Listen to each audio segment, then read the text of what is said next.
We all know the story of Judas Iscariot, the disciple who betrayed Jesus. How can we avoid becoming like Judas during this season of grace? Here's this week's news.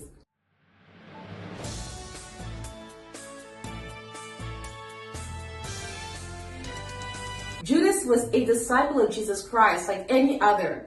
He received the practical training, but the spiritual training never took place in him. Judas never denied himself, and the devil took advantage of that. Jesus Christ called Judas and communicated to him the same teachings as the others. His visible training was the same as that of the others, and he could physically express everything that any disciple could do.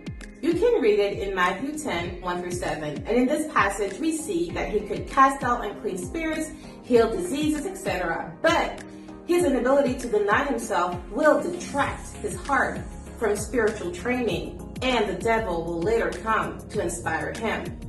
Judas Iscariot had training skills and allocation that the Lord entrusted to him. Talent and ability can't get you into the kingdom. It's the heart that denies.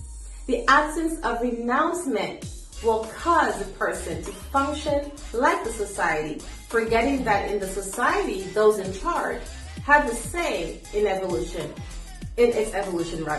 In spiritual affairs, however, evolution is carried out by God, and God is the only one responsible for that progress. You can read the passage from John 12, 1-8, where we can see Judas's betrayal and greed. In this text, he wonders why perfume of a high price was poured on Jesus' feet. And Judas said, how can Jesus accept the misuse of such an expensive perfume? He spoke as if the Lord were his equal. What lost Judas was the absence of the denial to himself, to give his heart to God so that the word could treat him. His greed, his ego, his elevation, his pride, his love of money, theft. These are all things that we find in every carnal man. And when we give our hearts to God and obey, God treats us and delivers us from the works of our flesh. Let us understand that if we are disciples who do not deny ourselves, the devil will use our flesh and make us traitors of the word. If Judas, in the task of management of the allocation he was given, had given his heart to God, a spiritual work would have taken place in him through the word, and him denying himself as a result. He would have learned, like all the others, to remain submissive to the Lord in every aspect of his tasks. For we can see that it was his greed and lack of denying himself that lost Judah.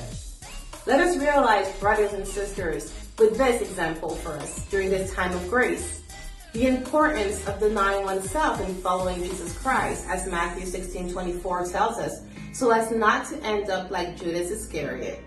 If you want to know more, I invite you to join our social media platforms, Facebook, YouTube, TikTok, and Instagram. And as for me, I'll see you next week for a new video. God bless.